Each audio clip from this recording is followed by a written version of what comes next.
Alrighty, so for today's video, we're going to be going over the third main takeaway, which is updating our messaging sequence and potentially adding in a manual sequence as well. So, with regards to tweaks or adjustments for the automation that happens after a booked call, the first thing I noticed is that it came from a setter. I believe it was Alexandra or Alexandria. Ideally, it should come from Henry or the closer. However, if we are going to be using like an appointment setter to be doing that outreach, then they should definitely be calling the prospect, like on the phone kind of thing. And also, one note, as you can see here, is the emails went straight to spam. So I'm sure you guys are aware of it, but if there's anything we can do to assist with alleviating that issue from a technical perspective, I would highly encourage you to pursue it. But this is another reason why we should have the appointment setter call them, is because once again, we're giving them this mandatory pre-call guide or homework that they need to go through. And the way that we're delivering it is one via the thank you page, but also via our text and email automations. Okay, so once again, send the email out, send a text message out automatically, and then have her call or have the appointment setter call and basically connect with them. If there's any particular qualifying questions that you would like to have done ahead of time that you would know immediately would qualify or disqualify the person in terms of being a good fit for your program, that's a great time to ask them. But if you don't want to introduce that element into the setter's responsibilities, all you could basically have the purpose of the call is to once again, we're trying to confirm the appointment. So I tried to schedule it, just wanted to confirm. In order to keep your scheduled appointment, you have to go through the pre-call guide essentially, and then make sure that they have access to the pre-call guide, and that's it. It could basically be like a 2, maybe 3 minute long phone call at most. Okay. So then the other note that I made here was less than 2 hours before the scheduled appointment time, and I hadn't gotten any day of messages. Meaning, well, here, we'll just go to the next note. I got an automated confirmation text from a weird number, which I assume is going to be from Calendly. That was about 1 hour prior to the call, and it was clearly automation kind of thing. It was definitely not a person or even attempting to look like it was from a person.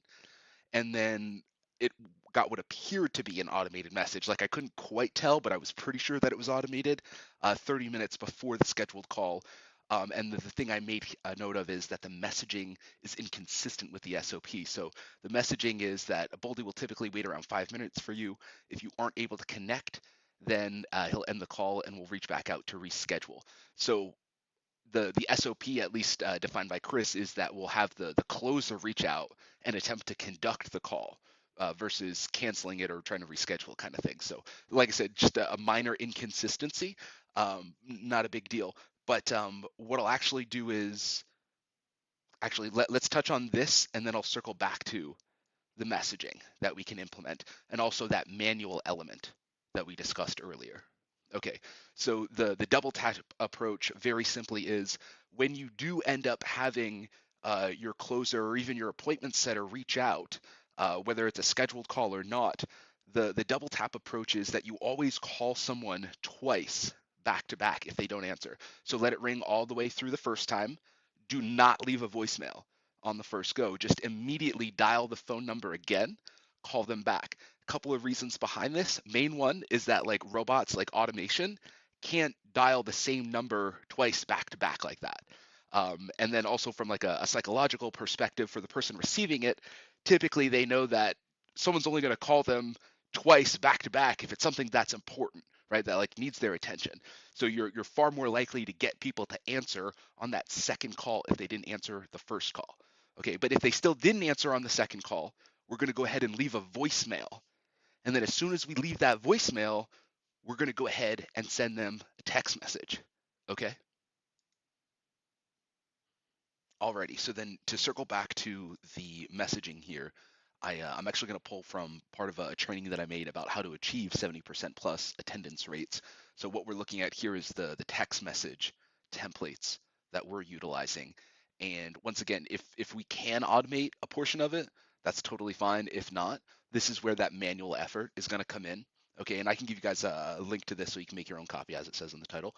But first note I want to make here is the comment. Only use if you don't already know who the message is coming from. So if you haven't already established that like this number is Boldy's or this number is Harrison's or Rob's or whatever, then you definitely need an introduction. Now, the thing that's even better than this is if they've already spoken with an appointment setter, if the appointment setter could introduce them to the closer, that is even more ideal.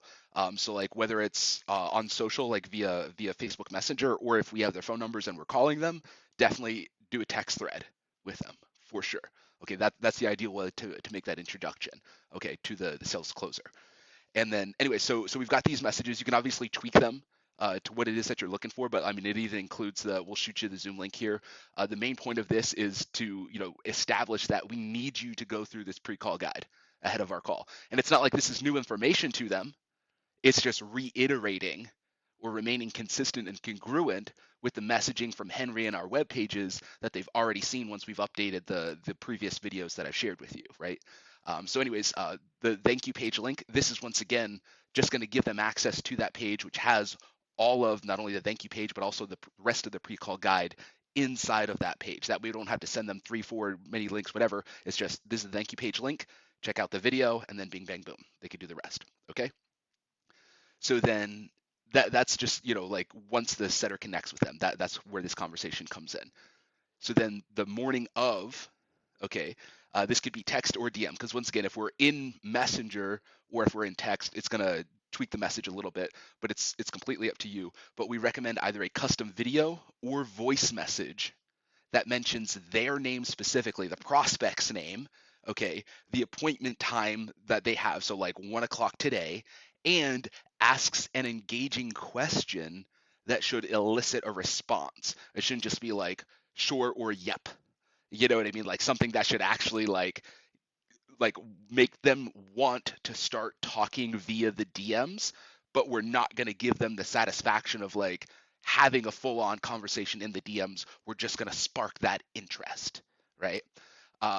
And then obviously it's up to the closer how much time they have to then engage with that person ahead of their booked call. Okay, so it could be like absolutely like little to nothing afterwards and just have that full on like tease. Or once again, you could start essentially selling via the DMs. Okay, so that there's just going to be a skill level of the closer that will influence that. And then the other thing is if they don't respond to it, you want to text them 57 minutes before the call. Why not an hour? Because it'll seem less automated. Okay, if you can't automate this, it'll seem less automated. If you can't automate this, once again, about an hour, doesn't have to be exactly 57 minutes or whatever, but about an hour before the scheduled call with the prospect.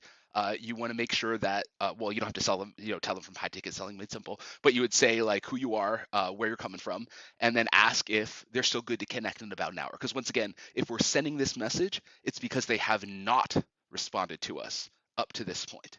Okay, so then if they say yes, they are still looking good to connect in about an hour, then say awesome, looking forward to it, and send another message, but wait about 15 or so seconds so that it seems like you're actually typing it. Just out of curiosity, did you have the opportunity to review the pre-call guide that we sent you ahead of our call for today? Once again, you don't have to use this exact language, but you want to find out whether or not they actually reviewed the pre-call guide. Okay, so if like the reply says no or they need it, you say no worries, and then give them the link. If they say yes, you just say like awesome, looking forward to speaking soon. Okay, and then here's a fantastic message that I've gotten to elicit so many responses, which is why I included in this little sequence.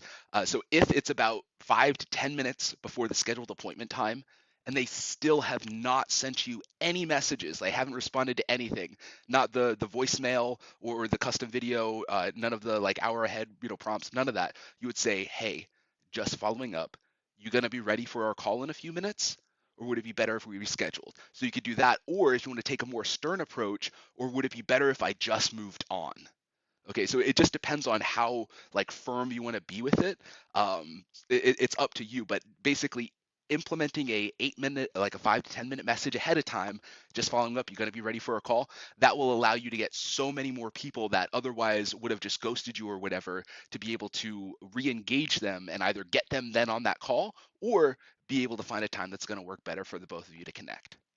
Okay. And then Oh, so we'll just go over this very briefly. Some bonus message templates that, once again, if we can automate this, great. If not, just take a little bit of extra manual effort.